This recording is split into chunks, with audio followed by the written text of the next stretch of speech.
नमस्कार मित्रांनो, celebrity show मध्ये मी तेजस्विनी आपलं मनपूर्वक स्वागत करते. आपल्या महाविद्यालयाची गेल्या 3 वर्षापासून परंपरा आहे. एक व्यावसायिक नाटक आपला जेव्हा तरुणोत्सव असतो म्हणजे कॉलेज शो फेस्टिवल असतं तेव्हा आपण एक व्यावसायिक नाटक 1, 2, 3 असं आपण ठेवतो. पण यावर्षी आम्ही एकच नाटक ठरवलं करायचं, कारण एक नाटक हे 3 नाटकांच्या बरोबरीचं आहे. एवढा दमदार नाटक आपण ठेवलेलं आहे. अर्थातच तुम्ही माझ्या सगळ्या प्रेक्षकांनी हे नाटक आधी पाहिलंही असेल, पण मला वाटतं चेंबूरकर आणि हा एरियातल्या चेंबूर आणि जवळपासच्या गावांमध्ये हे नाटक झालं नाहीये. त्यामुळे सगळ्यांना ऑल द वे दादर किंवा ठाण्याला जावं लागतं हे नाटक पाहण्यासाठी. तर आज फिल्टर कॉफीची टीम आपण पाहू शकतो माझ्यासोबत आहे आणि आपण स्वागत करूया सगळ्या कलाकारांचं. माझ्यासोबत आहेत उर्मिला कानेटकर, नमस्कार. हाय. विराज कुलकर्णी, नमस्कार. किरण गायकवाड सर, विक्रम गायकवाड सॉरी विक्रम गायकवाड आणि कुणाल मेश्राम, तुमचं दोघांचंही मनपूर्वक स्वागत आहे. आणि आज अच्छा फिल्टर कॉफीच्या निमित्ताने आपण वारंवार ऍक्च्युली सेट्सवर भेटत असतो, पण ते फार गडबड गोंधळ असं सगळं होतं आणि म्हटलं आज रिलॅक्समध्ये, आज नाटकाच्या निमित्ताने तुम्ही आलाय तर म्हटलं आज रिलॅक्समध्ये थोडीशी गपशप होऊ दे. अर्थातच फिल्टर कॉफीचे बरेच प्रयोग झालेले आहेत आणि लेखक दिग्दर्शक महेश मांजरेकर सरांचं हे नाटक आहे. आपण सगळं आता इतके प्रयोग करून आलेलो आहोत, तर आता कशा स्टेजला नाटक आहे याविषयी आपण बोलूया. किंवा तुमच्याकडे जेव्हा हे स्क्रिप्ट आलं, म्हणजे हे फार अगदीच बेसिक होईल, स्क्रिप्ट आला तेव्हा तुम्हाला हा रोल कसा वाटला, पण थोडंसं त्याबद्दल कोणी सांगा सुरुवात. मी ऍक्च्युली एका वेगळ्या नाटकाचा प्रयोग बघायला गेले होते. Okay. मला महेश सर भेटले, खूप वर्षांनी भेट झाली होती आमची आणि तिथेच भेटल्या ते म्हणाले की मी एक नाटक करतोय, तुला करायला आवडेल का. आणि अनायासे असं झालं की गेले 2-4 महिने मी सुद्धा चांगल्या नाटकाच्या शोधात होते आणि त्यामुळे मग मी महेशांना म्हटलं ऑफकोर्स मी येईन, आपण ऐकूयात वगैरे. आणि मग मी ऐकलं मला खूपच आवडलं नाटक, त्यामुळे मी इन्स्टंटली हो म्हटलं. ओके, विराजच तुझा अनुभव? माझा अनुभव खूपच वेगळा होता, कारण मी मुळात सरांना माझं एक स्क्रिप्ट ऐकवायला गेलो होतो आणि अर्थात महेश सरांचं काम बघत लहानाचा मोठा झालोय आणि खूप ओळख नव्हती माझी, पण ते म्हणलं होते ठीक आहे ये तू वाचून दाखव. आणि ते मी स्क्रिप्ट वाचून दाखवलं, मग आमच्या गप्पा झाल्या आणि मग मी घरातून त्यांच्या निघत असताना की आता चला आता थँक्यू आपण याच्यावर बोलूया वगैरे, खांद्यावर बॅग अडकवलेली, आता दरवाजा उघडणार अशा ह्याच्यात ते म्हणले थांब तुला एक मजा सांगतो. आणि त्यांनी या नाटकाचा मला पहिला सीन नरेट केला आणि जो इतका इंटरेस्टिंग आहे, म्हणजे कुठल्याही लेखकाला म्हणजे लेखनाच्या पॉइंट ऑफ व्ह्यू तेव्हा कुठल्याही लेखकाला अगदी हेवा वाटेल असा सीन आहे. कारण त्याच्या पहिल्या 5व्या मिनिटाला जो एक हुक लागतो ऑडियन्सला, एक इतकं अनपेक्षित काहीतरी घडतं नाटकामध्ये की मलाही उत्सुकता वाटायला लागली की पुढे काय होणार, ती उत्कंठा माझीही वाटायला लागली. आणि मग त्यांनी सांगितलं की हे नाटक, या नाटकाचं एक व्हर्जन साधारण 92-93 साली सरांनी केलं होतं, तेव्हा त्यातली जी मध्यवर्ती भूमिका होती त्यात ते काम करणं होते स्वतः. तर त्यामुळे तो रोलही तसा होता, म्हणजे महेश मांजरेकर म्हटल्यावर तुम्हाला जसा डोळ्यासमोर रोल येईल तसा तो रोल होता. आणि बाकी नाटकाचं कसं वाटलं म्हटलं सर खूपच इंटरेस्टिंग वाटतंय, करणार का तुम्ही? हो हो. आणि झालं, मी घरी गेलो. 2 दिवसांनी मला सरांचा फोन आला की काय करतोयस? काही नाही, बसलोय घरी. ते म्हणले ये नाटक करशील का? म्हणलं हो करतो. तर आलो, काय नाटक आहे हे परवा ऐकवलं तेच आहे, त्यातलं आपला काय रोल आहे काही मला माहित नव्हतं. आणि सर म्हणले की तोपर्यंत उर्मिलाचं कास्टिंग झालं होतं, ते म्हणले थांब चल आपण वाचन करूयात, मी तिचा पोर्शन असतो, तू ते हे पात्र वाच. मी वाचायला लागल्यावर मला असं व्हायला लागलं की साधारण माझ्याकडे आतापर्यंत आयुष्यात ज्या पद्धतीची कॅरेक्टर्स आली त्यापेक्षा खूप वेगळं होतं. अत्यंत म्हणजे हळूहळू ते ग्रे शेड पण नाही, ते ब्लॅक कडेच जाणारं कॅरेक्टर होतं. बऱ्यापैकी घाणेरडा माणूस असतो तो या अख्ख्या नाटकामध्ये. आणि मला असं ना सारखा मला विश्वास बसेना की ह्या रोलसाठी मला बोलवलंय सरांनी. म्हणजे त्यांनी माझं कुठलं काम बघितलं नाही माहिती, पण ह्या रोलसाठी ठीक आहे वाचून बघू. आणि जसं ते नाटक उलगडत गेलं आणि जसा त्याचा शेवट येत गेला, जसं त्याची शंका होती मनात, त्याचा त्या जागी निश्चय निर्माण झाला की हे खूप बरे, काही झालं तरी आपल्याला नाटक करायचंय, पाया पडू हवं तर पण नाटक करायचं. त्याच्या क्लायमॅक्स पर्यंत वाटायला लागलं, कारण तो जशी सुरुवात जेवढी इंटरेस्टिंग आहे त्याच्या दुप्पट क्लायमॅक्स इंटरेस्टिंग आहे. आणि हा क्लायमॅक्स करायला मिळावं म्हणून काय वाटेल ते करू, पण सरांनी समहाव म्हणजे एका कसलेल्या डिरेक्टरचं डोकं याच्यात दिसतं की त्यांना एखाद्या ऍक्टर मध्ये अशी कुठली तरी एखादी गोष्ट दिसते जी इतर कोणाला दिसलेली नसते कास्टिंग करत असताना, आणि म्हणून बहुतेक ते इतके इफेक्टिव्हली वर्क होतं. कारण हा रोल माझ्याकडनं कोणी एक्सपेक्ट करत नाही, त्यामुळे जे होतं ते अजून सरप्राइझिंग होत जातं नाटकामध्ये. अच्छा. तर महेश मांजरेकर सर यांच्याकडे काम करण्याची प्रत्येक नटीची मनोकामना असते आणि आपलं ते स्वप्न असतं आणि द ड्रीम कम ट्रू असं आपण म्हणतो.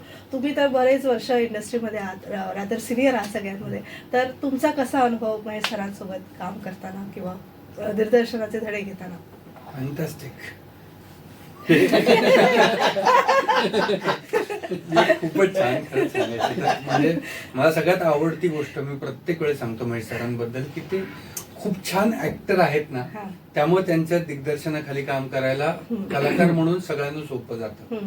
कारण बऱ्याचदा असं होतं की जे चांगले नट नसणारे दिग्दर्शक असतात पण ते दिग्दर्शक चांगले असतात, पण जर त्या वकुबाचा नट नसेल ना समोर तर ते काढून नाही घेऊ शकत.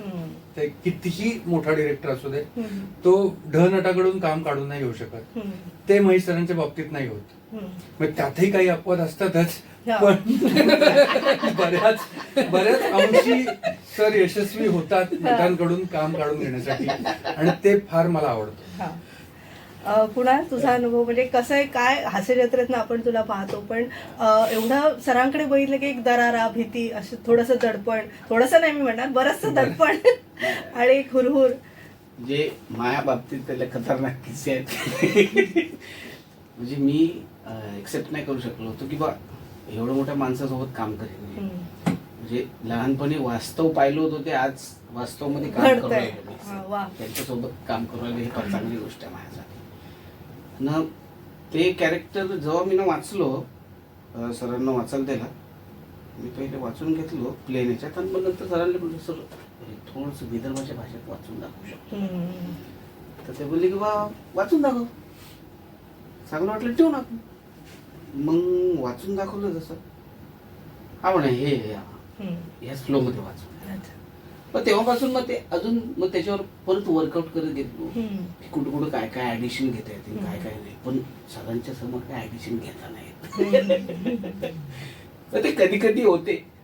मग बसवाच्या वेळेस तर फार इंटरेस्टिंग, बरंच काही शिकण्यासारखं मिळालं. म्हणजे तुम्ही अभिनय करायचंच नाही, सहज कसं येतंय ते पहा, नॅचरल तुमच्याकडून काय घडते बा त्याच्यातून येऊ द्या बाहेर, असं सरांचं म्हणणं. म्हणजे सरांकडून फार चांगल्या पद्धतीनं अभिनय किती सहज करावा हे धडे तर घेतले बा. आणि आतापर्यंत आमची जेवढे शो झाले एवढे छान आम्ही आमच्या म्हणजे समोरच्या आर्टिस्टचं काय बोलतील काय नाही हे एवढं बॉन्डिंग झालेलं फार चांगलं मस्त.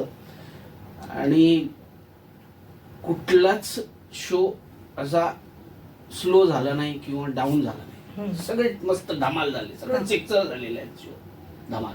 म्हणून आतापर्यंत 60 शो झाले. उर्मिला आणि विराजस, म्हणजे तुम्हाला सगळ्यांनाच विचारायचं आहे की प्रत्येक प्रयोगागणिक आपण म्हणतो नाटक आपल्याला वेगळं सापडत जातं, प्रत्येकाचा रोल आपल्याला काहीतरी नवीन देऊन जातो प्रत्येक प्रयोगागणिक. हे झालं प्रयोगांचं. म्हणजे आपण आधी सरांबद्दल बोललो, तुम्ही सुद्धा असता आता जवळजवळ कलाकार आहात, तुम्ही बरीच वर्ष सगळं फिल्म, टेलिव्हिजन आणि आता नाटकामध्ये आहात. तर तुम्हाला नाटक करताना वेगळे अनुभव दरवेळी काय आले ते थोडंसं जाणून, किंवा तुम्ही तुमचं स्टडी कसं केलं?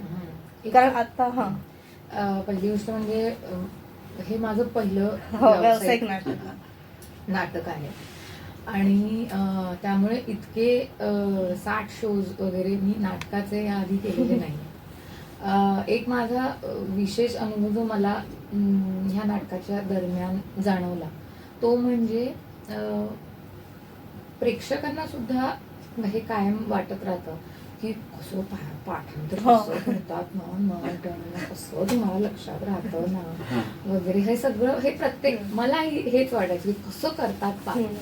पण एक मला आलेला अनुभव म्हणजे की जे काय रिहर्सल मध्ये किंवा इतक्या प्रयोगांनंतर ती सगळी वाक्य आणि ते ऍटमॉस्फिअर ते सगळं खूप मसल मेमरीत नाही येतं. एका पॉइंट नंतर तुम्हाला ते आठवावं लागत नाही आणि त्याची मला खूप गंमत वाटू लागली इव्हेंच्युअली की अरे हे कसं आपल्याला आठवतंय, आपोआप कसं काय आपल्याला आठवतं की इथे गेल्यानंतर इथे हे वाक्य बोलायचं आहे, हे काहीतरी काम करताना आपल्याला हे वाक्य आपोआप येत आहे. मी त्याच्याबद्दल अजिबात पहिले 10 प्रयोग अवेअर असून केले आणि त्याच्या पुढचे सगळे प्रयोग म्हणजे होत गेले आपोआप.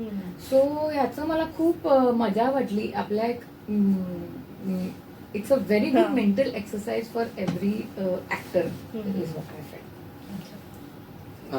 तू दिग्दर्शक सुद्धा आहेस. नाही, माझी एकूणच सुरुवात ही थिएटर मधनच झाली. म्हणजे मी पुण्यात जिथे वाढलो, ज्या शाळेमध्ये मी शिकत होतो, आम्हाला इयत्ता पहिलीपासून नाटक हा विषय होता शिकायला रीतसर. त्यामुळे दरवर्षी नाटकाची परीक्षा व्हायची. त्यामुळे अगदी 5-6 वर्षाचा असल्यापासून थिएटर आणि घरात आई मला रादर आईने कधीच थिएटर केलं नाही. त्यामुळे तिचं ते खूप वेगळं होतं. माझ्या बाबाचा जास्त कल याच्याकडे होता. म्हणजे तो कॉलेजमध्ये असताना त्यांनी थिएटर अकॅडमीकडनं नाटकं केली आहेत, जब्बार पटेल यांची नाटकं केली आहेत वगैरे. त्यामुळे तिथून त्याला खूप हे होतं की नाही थिएटरमध्ये मजा असते. आणि मला नेहमी वाटतं मला सगळ्यात आवडणारा पॅच कुठल्याही नाटकातला त्याची रिहर्सल प्रोसेस असते. कारण पहिल्या दिवशी जेव्हा येतो आणि ते अख्खं स्क्रिप्ट हातात दिसतं, तेव्हा ही आयडिया खूप मजेशीर असते की एक साधारण महिन्याभरानंतर हे मला पाठ झालेलं आहे की आता पुढच्या एका वर्षभरासाठी हे असणार आहे माझ्या आयुष्यात, हे वाक्य, हे इथलं अमुक तमुक सगळं. आणि रिहर्सल म्हणजे रोज येऊन एकच चित्र काढायची प्रॅक्टिस केल्यासारखं आहे की रोज याचं तेच चित्र काढायचं, रोज याचं तेच चित्र काढायचं, त्याच पोझिशन मध्ये चित्र काढायचं. आणि त्याच्या उलट जेव्हा नाटक करायला लागतो तेव्हा ते चित्र काढून झालेलं असतं. आता तुम्हाला रोज त्याच्यामध्ये वेगळे रंग भरतात. आता तुम्हाला रोज सेम करायची गरज नसते. याची मला खूप मजा वाटते की एकदा त्याचा तो बेस निर्माण झाला. एकदा मी नेहमी असं करून बघतो की एकदा अर्थात पहिल्या काही प्रयोगांमध्ये सगळेच अगदी चाणाक्ष राहून आज नाही हे आपलं काल हे झालं होतं का ते झालं होतं, मग रोज येऊन थोडीशी आम्ही रिहर्सल करायचो, थोडं तो सीन एकदा परत बोलून बघूयात ना वगैरे. आणि मग मी स्वतःशी असं करून बघतो 4-5 प्रयोग झाले की नाहीच आज विचारच नाही करायचा नाटकाचा आणि जाऊनच ब्लँकली नाटक होतंय का बघायचं. आणि ते झालं की आय फील ओके, आता मी रेडी आहे, आता मी खेळायला तयार. म्हणजे आता मी विचार न करत असताना सुद्धा नाटक होतंय माझ्याच्याने, आता त्याच्यात हे करून बघू, आज असं करून बघू, तसं करून बघू. आणि चांगली छान कसलेलं नट असले बरोबर की ते करायलाही मजा येते. प्रश्न नाटकाचा तुमचा अभ्यास तुम्ही सगळ्यांनी कसा केला? किंवा आता तरुण वर्ग जो आपला होता, युथ वर्ग जास्ती आहे आपले लिस्नर्स किंवा व्ह्युअर्स, सो त्यांनी नाटकाचा अभ्यास कशा पद्धतीने केला पाहिजे की लगेच ते ना प्रत्येकाचं व्यक्तिगणिक बदलतं. नाटक हे क्षेत्र असं ठोकताळांवर चालत नाही की तुम्ही हे सूत्र पाठ करा मग तुमचं उत्तर बरोबर येणार आहे. गणितासारखं नाहीये. काही नटांचं स्क्रिप्ट पाठ झाल्याशिवाय ते उभंच राहत नाही. काही नटांचं असं असतं की ते उभं राहिल्याशिवाय स्क्रिप्टच पाठवत नाही. ते असं व्यक्तिगणिक बदलतं. आणि बऱ्याचदा म्हणजे मला वैयक्तिक माझं होतं पाठांतर बसून. आणि मग ते झाल्यानंतर एकदा डायलॉग्सचा कॉन्फिडन्स आला ना की मग तो चेहऱ्यावर अभिनयाचा दिसू लागतो. मग तुम्हाला फक्त बोलत सुटायचंय आणि आपोआप तुम्हाला सरावानी, मुळात हा ना चांगला नट वाईट नट असं काहीच नसतं. सगळे नट सरावानीच होतात इथे ह्या क्षेत्रात तरी, की तुम्ही सातत्याने करत राहिलाय. कुणाला 2 वर्ष लागतील शिकायला, कुणाला 5 वर्ष लागतील, कुणाला 10 वर्ष लागतील, काहीच आयुष्य निघून ते मग ते आयुष्य निघेपर्यंत कोण नट राहत नाही. 2-4 वर्षात कळलं ह्याला जमतं तर कामं मिळतात, नाहीतर ते आपलं किराणामालाचं दुकान टाकतात. ते पुढे चालत नाही गाडी. त्यामुळे ते ही अशी प्रोसेस आहे. आणि मला तर माझ्या मते 2002 पासून ते आतापर्यंत दरवर्षी एक ना एक नाटक केलेलंच आहे. व्यावसायिक असेल, प्रायोगिक असेल, एकांकिका असेल, दीर्घांक असेल, काही नाही काहीतरी. हे फक्त लॉकडाऊनची जी 2 वर्ष गेली त्याच 2 वर्षांमध्ये मी नाटक केलं. नाही तर आता किती झाले, 23 वर्षांमध्ये जवळपास 25-26 नाटकं तर मी नक्कीच केली. त्यामुळे मला फार तो 20x25चं स्टेज, त्या विंग्स, ते स्क्रिप्ट, त्या रिहर्सल्स, त्या खुर्च्या, त्यांच्यामध्ये येणारा चहा, हे सगळंच मला फार स्वप्नवत वाटतं. आणि सगळं लाईव्हलीनेस आहे ना आणि नाटकामध्ये. ते मला खूपच प्रत्येक नवीन नाटक मिळालं. आणि ते पहिल्या दिवशीच्या रिहर्सल पासून ते ग्रँड रिहर्सल पासून पहिल्या 10 प्रयोगांपर्यंत ते सगळं एकदम आपण ते परिराणी फिरते ना ढगात, तो फील मला अजूनही येतो की ते फार मजेशीर आहे नाटक हे क्षेत्रच. नक्कीच. सेलिब्रिटी शो मध्ये एक छोटीशी विश्रांती घेऊया फिल्टर कॉफी टीम सोबत. आपल्या गप्पा अशाच सुरू राहणार आहेत. तुम्ही मात्र ऐकत राहा आचार्य 90 FM ऑन रेडिओ.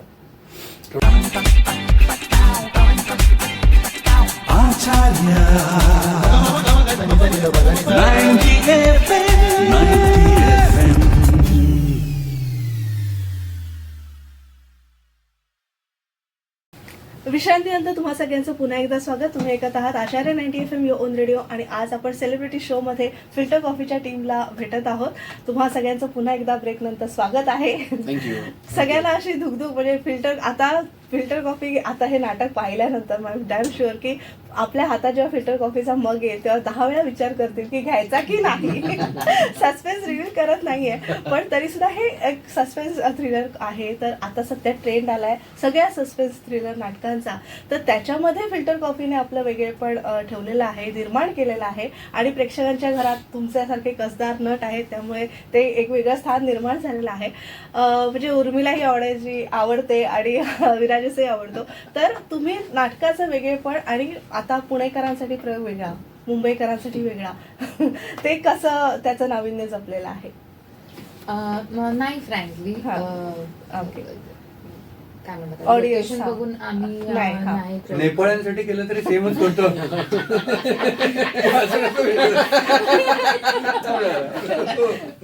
नाही, पण थोडंफार असतं म्हणजे एक हा. पहिला साधारण सीन होईपर्यंत एक अंदाज येतो आज काय पद्धतीचा प्रेक्षक आहे. ऑडियन्स हा शहरावर नाही, कारण audience च्या याच्यावर असतं. सगळ्यांचा मिळून तो खेळ असतो कारण की ते त्यांनीही तेवढाच रिस्पॉन्स दिला पाहिजे तर ते नाटक रंगतं. आणि साधारण पहिल्या सीन मध्ये एक अंदाज लागतो की आज रिस्पॉन्सिव्ह किती आहे किती आहे. राईट. प्रेक्षक याच्यावर ठरतं सगळ्यांना मत.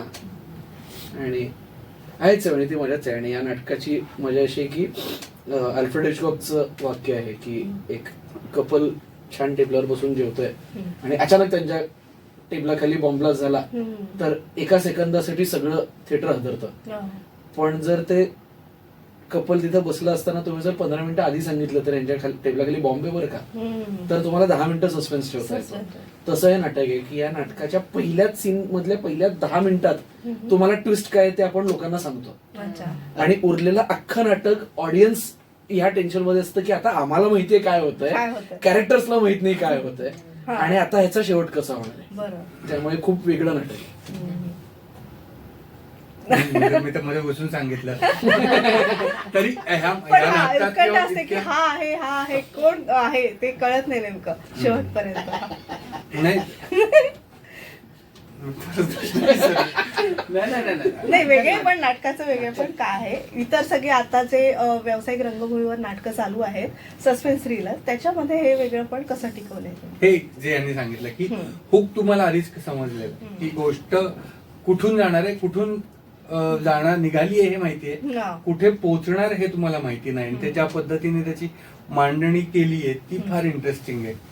आणि ऍक्टर म्हणून आहे ना आम्हाला ही खूप मजा वाटली. तू जसं पुणे प्रेक्षक मुंबईचे प्रेक्षक म्हणालीस ना, तर ते कसं होतं आम्हाला कधी कधी पुण्यात मुंबईकर प्रेक्षक मिळतात, कधी कधी मुंबईत पुणेकर प्रेक्षक भेटतात की म्हणजे एखाद्या आता एक गडकरीचा शो झाला तिथे अचानक रिस्पॉन्स एकदम शांतता आहे, नंतर लोक येऊन भेटतात तेव्हा ते खूप खुश असतात.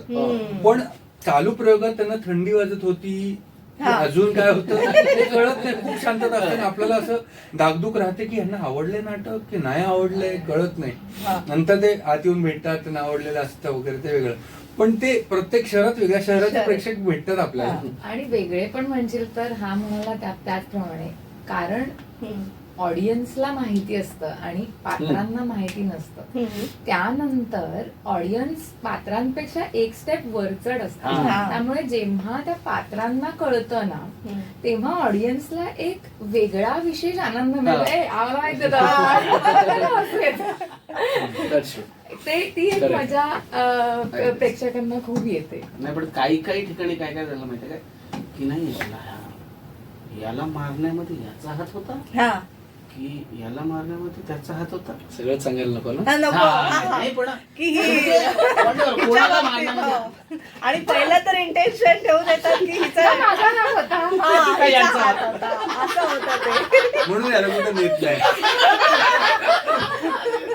आणि नेमका गेम कोणाचा होणार आहे? तुमचा तो दोघांपैकी हे शेवटपर्यंत कळत नाही. नाही या तिघांमधून एक असा- हो, तिघांमध्ये कोणाचा नेमका तिघंच गेम कळलं. होणार आहे ते कळत नाही आपल्याला शेवटपर्यंत. मध्ये एक महेश सरांची एक मुलाखत झाली होती, त्यामध्ये असं त्यांनी म्हटलं होतं की आता फिल्म्स हे होणार आहेत, त्यामुळे सगळ्या कलाकारांनी रंगभूमीकडे वळावं. तर ते कितपत आता एआयचं सगळं युग आलंय, तर ते तुम्हाला कितपत योग्य वाटतं की खरंच एआयच्या मुळे आपल्यावर काही इम्पॅक्ट होणार आहे की कसं काय? मला असं पर्सनली वाटतं की आय एम शुअर हे साधारण 100-1 वर्षांपूर्वी जेव्हा चलचित्र आली, सिनेमा आला, तेव्हा थिएटरला इम्पॅक्ट होईल का असा एक प्रश्न पडला होता. टीव्ही आला घरी तेव्हा थिएटरला इम्पॅक्ट होईल का, सिनेमांना इम्पॅक्ट होईल का असा प्रश्न पडला. ओटीटी आलं तेव्हा नाटकांना इम्पॅक्ट होईल का, चित्रपटांना इम्पॅक्ट होईल का, टीव्हीला इम्पॅक्ट होईल का असा विषय आला. आता एआय आलंय त्यामुळे आपण थिएटरला इम्पॅक्ट होईल का, चित्रपटगृहांना इम्पॅक्ट होईल का, टीव्हीला इम्पॅक्ट होईल का आणि ओटीटीला इम्पॅक्ट होईल का असं आपण बोलतोय. पण ह्या कशाही मध्ये आधीच्या गोष्टी पूर्णपणे पुसल्या गेल्या नाहीयेत, कारण त्या प्लॅटफॉर्मची ती मजा असते. आणि लाईव्ह आपल्याला आवडणारा कलाकार किंवा कुठलाही एक्सपिरियन्स लाईव्ह एकत्र बघण्याची मजा ही दुसऱ्या यातल्या कुठल्याच पर्यायांमध्ये नाहीये. रादर हे त्याचे पर्यायच नाहीयेत. ते एंटरटेनमेंटचे पर्याय असतील पण ते त्या एक्सपिरियन्सचे पर्याय नाहीयेत. त्यामुळे सर म्हणले ते अगदी करेक्ट आहे. आणि आपल्याला ऑडियन्स थिएटरमध्ये परत यायला लागलेला दिसतो. इतकी वैविध्यपूर्ण नाटकं चालली आहेत आता मराठीमध्ये, पुनरुज्जीवित असतील, नवीन असतील, तरुणाईची असतील, अगदी दिग्गज कलाकारांना घेऊन असतील, सगळ्यांना तेवढाच प्रतिसाद मिळताना दिसतोय. आणि त्यामुळे कुठेतरी ऑडियन्स हा तयार आहे अजूनही येऊन लाईव्ह एक्सपिरियन्स घ्यायला. आणि याचा प्रत्यय आम्हाला दर प्रयोगाने येतो. तुझंही सेम? Of course yes. म्हणजे एआय म्हणजे it won't be harmful that much असं आहे. मला ते वेगळ्या अंगाने असं वाटतं की माझ्या घरी आजही वर्तमानपत्र येतं, ज्याची खरं तर काहीच गरज नाहीये. कारण ज्या वर्तमानपत्रात मी आज सगळ्या बातम्या वाचल्यात त्या काल संध्याकाळपासून मी सगळ्या इंस्टाग्राम आणि याच्यावर ऐकून झाल्यात त्या शेळ्या. पण मी रोज पेपर वाचतो की नाही, ह्या सगळ्या गोष्टी डेव्हलप झाल्या असून सुद्धा. त्यामुळे एआय आलं तरी चित्रपट तसेच राहणार, नाटकं तशीच राहणार. थोडंफार वाटण्यापुरतं वाटू शकतं, काहीच बंद नाही होणार. एक्साइटमेंट या गोष्टीची की एआयचा थिएटरमध्ये कसा फायदा करून घ्यायचा. सेट्सवर नेपथ्यासाठी खरं म्हणजे प्रत्येक काही कुठली गोष्ट आल्यानंतर ते थोड्या वेळापर्यंतच राहते, काही वर्षापर्यंतच राहते. पण नंतर परत त्या एआयला माणसांनाच बसून द्यायला आहे ना, त्याचे लिमिटेशन्स आहेत. खरं म्हणजे तर कमी प्रमाणात ते आपल्या नाटकावर तर लय कमी प्रमाणात त्याचा इफेक्ट. रंगमंच किस्से किंवा पडद्यामागचे काही किस्से तुमचे असतील दौऱ्यावरचे, किंवा ते थोडेसे शेअर करूया आणि मग वाइंड अप करूया. दौऱ्यावरचे किस्से हे रंगमंचावर पोहोचेपर्यंतचे असतात, कारण टीमला एकत्र ट्रॅव्हल करायचं असतं. त्यामुळे तिथून निघाल्यापासून जेवायचं कुठे, राहायचं कुठे, मग सगळ्यांना थँकफुली आता इथे बसलेल्या सगळ्यांना एका पद्धतीचं जेवण आवडतं. त्यामुळे तिथे गेलं अरे या हॉटेलला जाऊयात, किंवा अरे मला ओळख आहे तिथं ते खूप चांगलं मिळतं, असं सगळं प्लॅनिंग. म्हणजे ही ती सगळी मजा आहे. एकदा थिएटरला पोहोचलं की काम असतं. आणि काय तुमची 5 जणांची जास्ती फार कॅरेक्टर असं नाहीये, मोजके 5 लोक आहेत. त्यामुळे अंकिता सुद्धा आपल्यासोबत आज नाहीये पण ती नाटकात आहे. सो त्यामुळे तुमचं बॉन्डिंग छान झालेलं आहे. एक छोटे कुटुंब, सुखी समाधानी कुटुंब असं झालेलं आहे. तर फिल्टर कॉफीचा नक्कीच आपल्या महाविद्यालयात आज प्रयोग आहे, त्याचा आस्वाद तुम्ही घेणारच आहात. पण सगळ्या श्रोत्यांना, ज्यांनी नाटक पाहिलं नसेल त्यांनी नक्कीच प्रयोग नक्की पाहावा. सगळ्यांना फिल्टर कॉफीच्या खूप खूप शुभेच्छा तुमच्या आजच्या प्रयोगाला. आणि पुन्हा आमच्या या स्टुडिओमध्ये तुम्ही आमंत्रित आहात आणि तुम्ही आज आलात त्याबद्दल खूप खूप आभार. थँक्यू.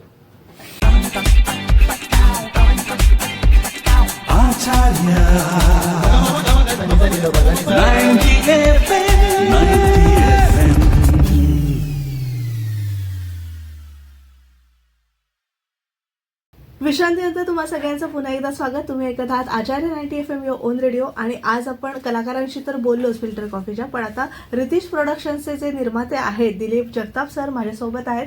सर नमस्कार. नमस्कार. मनपूर्वक स्वागत तुमचं आचार्य 90 FM मध्ये. धन्यवाद.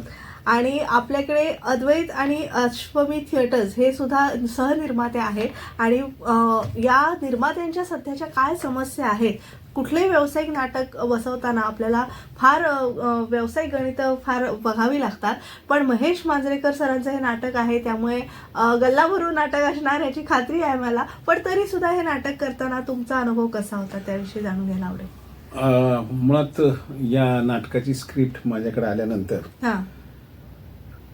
सरांशी चर्चा झाली, 2 मिटिंगा झाल्या. आणि मिटिंगमध्ये ज्यावेळेस हे नाटक करायचं ठरलं तर सरांच्या डोक्यामध्ये याचं जे नेपथ्य आहे हे खूप आतमध्ये भरलेलं होतं. मांजरेकर सरांचा जो मुळात स्वभाव किंवा त्यांचा एकंदरीत कला क्षेत्राकडे बघण्याचा जो दृष्टिकोन आहे त्यामध्ये मराठीवर अतिशय प्रेम आहे. तर त्यांच्या मनामध्ये जे नेपथ्य होतं त्यांनी आम्हाला ड्रॉइंगच्या रूपात काढून दाखवलं आणि ते इतकं भावलं आणि इतकं सुंदर होतं की नाही आपण करायचं हे. पण करताना साहजिकच आहे की त्यांच्या डोक्यातली कल्पना पूर्णपणे ज्यावेळेस आपल्याला रंगमंचावर उतरवायची असते ती खर्चिक म्हटलं तरी चालेल, पण त्याचं जे दिसणं आहे किंवा त्याचा जो काय गाभा आहे तो रसिकांना इतका भावतो की म्हणजे आमचं त्याच वेळेस असं ठरलं होतं की पडदा आपला उघडला की लोकांच्या टाळ्या पडल्या पाहिजेत, सेट बघितला की लोकांना टाळ्या पडल्या पाहिजेत, अशा पद्धतीनं त्यांनी त्याची आखणी केली होती. आणि संदेश बेंद्रे जे नेपथ्यकार आहेत त्यांची ही आखणी तंतोतंत मांजरेकर सरांच्या डोक्यातला नैपथ्य त्यांनी अक्षरशः रंगमंचावर उतरवलं आणि त्याच्यामुळे त्या नाटकाला अतिशय एक सुरेख साथ मिळाली. स्वतः सरांचं लेखन आणि दिग्दर्शन असल्यामुळं त्याचा एक गाभा वेगळा होता. मुळातच यातला एक ट्विस्ट आहे या नाटकाचा, तो ट्विस्ट ऐकल्यानंतर कोणताही एक सामान्य माणूस जो कलेचा प्रेमी आहे किंवा ज्याची नाटक करण्याची ऐपत आहे किंवा इच्छा आहे तो या नाटकाला होच म्हणाला असता. आणि तेच मी केलं की सरांनी मला या नाटकातला एक जो शेवटी एक 15 मिनिटाचा ट्विस्ट आहे तर तो ट्विस्ट ऐकून माणसाच्या मनामध्ये इतकं ते आतमध्ये उतरतं आणि अंगावर शहाऱ्या आणतं. तर त्याच्यामुळे मी या नाटकाला होकार दिला आणि मी हे नाटक सुरुवात केलं. सुरुवातीला मुळातच मांजरेकर सरांचा टॅग त्याला असल्यामुळे किंवा ब्रँडिंग त्यांचं असल्यामुळे लोकांचा सुरुवातीपासूनच या नाटकाकडे बघण्याचा दृष्टिकोनच फार वेगळा होता आणि पहिल्यापासूनच नाटकाला आमच्या रसिकांनी खूप चांगल्या प्रकारे दाद दिली. जिथेही हे नाटक लागलं तिथेही अतिशय चांगल्या प्रतीचा रसिक म्हणजे एकदम रसीला रसिक हा या नाटकाला आम्हाला मिळाला. मांजरेकरांच्या सूचना ज्या सर्वसाधारण नाटक सुरू होताना जे दिल्या त्याच्यामध्ये कोणत्याही आतापर्यंत आम्ही एक 60 प्रयोग केले, त्या 60 प्रयोगामध्ये कोणत्याही थिएटरमध्ये मांजरेकरांच्या त्या सूचनेला कुठेही बाधा आली नाही. की लोकांनी म्हणजे मोबाईल स्विच ऑफ असावा किंवा सायलेंट असावा किंवा मध्ये कोणी बोलू नये हे तंतोतंत रसिकांनी पाळलं. त्याबद्दल मी खरं तर रसिकांचा खूप आभारी आहे. कुठल्याही प्रकारचा डिस्टर्बन्स आम्हाला या नाटकाच्या शो मध्ये आला नाही. नाटक म्हटलं की साहजिक आहे चढ उतार ते येणार. पावसाळा या वर्षीचा खूप झाला, त्याच्यामध्ये सुद्धा नाटकांची संख्या जर बघितली तर 60-65 नाटकं आज रंगमंचावर खेळतायत आणि आपल्याकडे उपलब्ध असणारे थिएटर्स आणि याची संख्या आणि त्याला मिळणारे जे तारखा आहेत हे जर पाहिलं तर आपल्या नाट्यगृहांची संख्या तेवढी कमी पडते. रसिक आपल्याकडे खूप आहे, त्यांना पुन्हा पुन्हा पाहायचं आहे. अनेक रसिक हे नाटक दुबार बघतात. त्याच्यातली जी रोमांचकता आहे ती अनुभवण्यासाठी खूप दर्दी लोक येत असतात. इव्हन दो बाहेर आल्यानंतर किंवा आमचा शेवटचा पडदा पडल्यानंतर जो रसिक आहे तो एकदम थक्क होऊन जातो. आणि आम्हाला सांगायचं म्हटलं ना तर रसिकांनी अनेक वेळा आम्हाला स्टेजच्या पाठीमागं येऊन सांगितलं की ज्या ट्रॉमामध्ये हे नाटक संपतं त्याच ट्रॉमामध्ये आम्हाला बाहेर जाऊ द्या. जे की सर्वसाधारण नाटक संपल्यानंतर आपण पडदा पुन्हा उघडतो आणि लोक रसिकांचा आभार मानण्यासाठी आपले कलाकार उभे राहतात. आम्ही ज्या ज्या ठिकाणी प्रथम शो होतोय त्या ठिकाणी आम्ही ते केलं, पण तो रसिकांचीच मागणी अशी आली की आम्हाला त्या ट्रॉमामध्येच बाहेर जाऊ द्या. आणि म्हणून मग आम्ही नाटक संपल्यानंतर पडदा उघडण्याची जी पद्धत आहे ती या नाटकाला आम्ही थांबवली.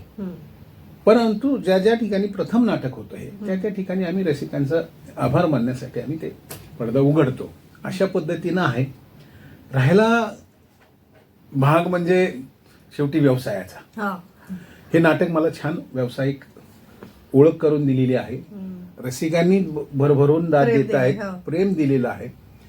सुदैवानं या नाटकाच्या मुख्य नायिकेला जी 24 तास या वर्षीचा 2025चा बेस्ट ऍक्ट्रेस म्हणून वा. पुरस्कार मिळाला. हा. मुख्यमंत्र्यांच्या उपस्थितीमध्ये हा हा. पुरस्कार मिळालेला आहे. याचा अर्थ असा आहे की या नाटकात संबंधी लोकांनी ची दाद आहे किंवा लोकांनी ते मनावर घेतलेलं आहे.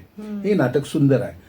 नाटकाच्या प्रयोगाच्या अगोदर आणि प्रयोगाच्या नंतर आम्ही जे काही व्ह्युअर्सचे काही bites घेतो. बाईट्स घेतो हा.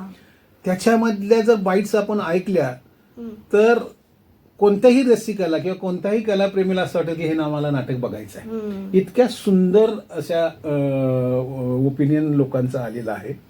अगदी लहान, अगदी म्हणजे कालच्या गडकरी च्या शोला हा. एक 13-14 वर्षाची मुलगी आहे. हा. तिने ते नाटक पाहिलं अच्छा. आणि तिचं पण आम्ही ज्यावेळी बाईट घेतली हा. तर त्या वयातल्या मुलीला सुद्धा हे नाटक आवडलं वा. आणि तिला ते चॅलेंजिंग वाटलं. कारण हा विषय जो आहे तो तसा बघितलं तर स्त्रीप्रधान आहे. आजच्या काळामध्ये स्त्रीला असणारे धोके हा. आणि त्याच्यातून ती स्त्रीनं स्वतःची एक जागा बनवणं आणि त्याच्यातून स्वतःचा मार्ग निवडणं तितक्याच धाडसी वृत्तीनं या समाजामध्ये राहिलं गेलं पाहिजे बरं. आणि पुढे जगलं पाहिजे आणि स्वतःची ओळख हा निर्माण संदेश केली पाहिजे. देतोय तर हा हा नाटक. संदेश या नाटकाचा खूप मोठा आहे आणि तो प्रत्येक स्त्रीला भावतो आहे.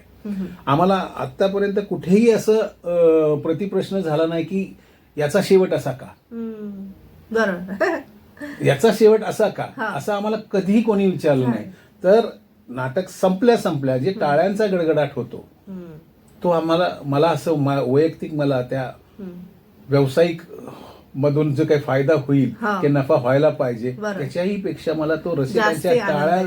टाळ्यांचा आनंद आणि मला त्यावेळेस असं मला ऊर भरून आल्यासारखं वा. वाटतं की येस मी काहीतरी समाजासाठी एखादं चांगलं कलाकृती निर्माण दिली. केली. हा. आणि त्याचं सगळं श्रेय जर बघितलं तर मांजरेकरांना तर प्रथम आहे. जातच जातं, हा. टेक्निशियन्सला पण जातं. म्हणजे नैपथ्यकार असू देत, लाईट्स असू देत, बॅकस्टेज आर्टिस्ट. बॅकस्टेजचे आर्टिस्ट असू देत, ते खूप मेहनत घेतलेली हा. आहे त्याच्यावर. त्यांनी फार बारकाईने काम केलंय. सोबतीनं मांजरेकरांनी जो संच आम्हाला दिला तो आज नावाजलेला संच आहे, ज्यांची स्वतःची ओळख आहे आणि ज्यांच्याकडे मुळातच दैवी शक्ती आहे. हा. ऍक्टिंगच्या मुळात नॅचरल ऍक्टिंग असणं हे ज्यांच्यामध्ये आहे अशी मला विभूती या सगळ्या मिळाल्या.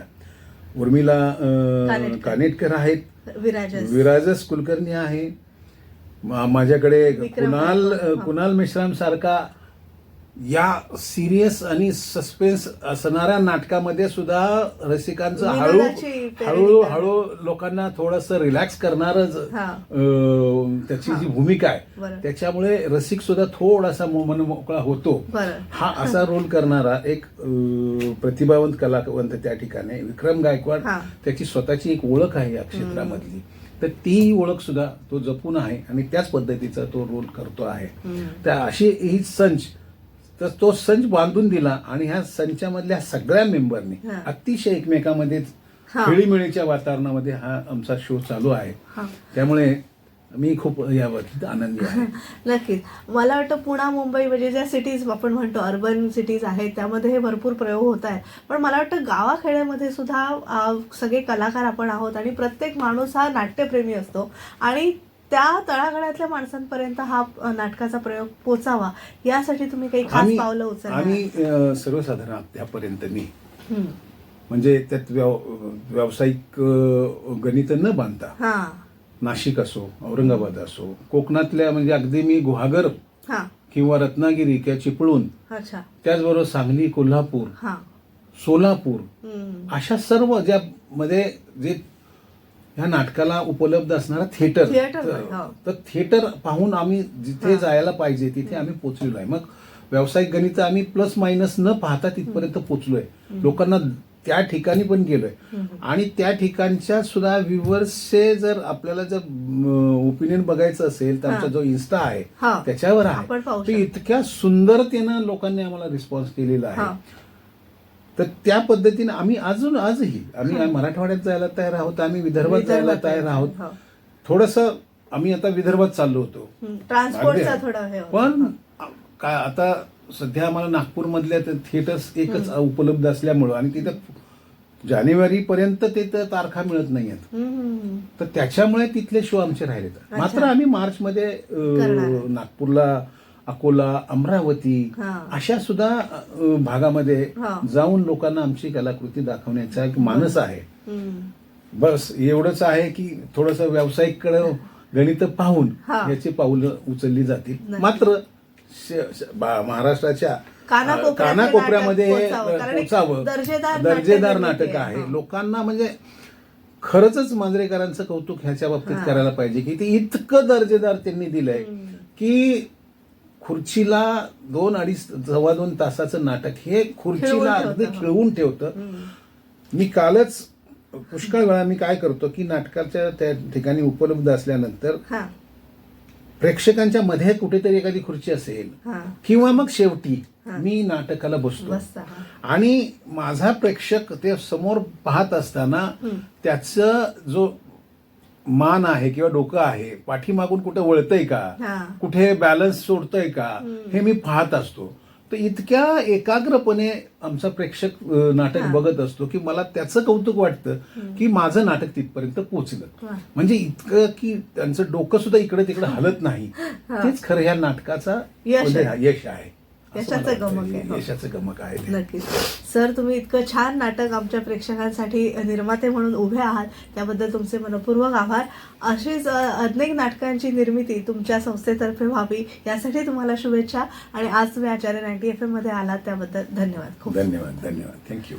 तर प्रेक्षको, आज आपण फिल्टर कॉफीच्या टीमला भेटलो, त्यासोबतच निर्माते दिलीप सरांना देखील भेटलो. तर त्यांना आपण खूप खूप देवाचरणी मी प्रार्थना करते या नाटकाचेच बरेचसे प्रयोग होऊ देत आणि महाराष्ट्राच्या कानाकोपऱ्यात हे नाटक पोहोचू दे आणि नवीन आणखी नाटकांची निर्मिती या संस्थेतर्फे व्हावी अशी मी त्यांना विनंती करते.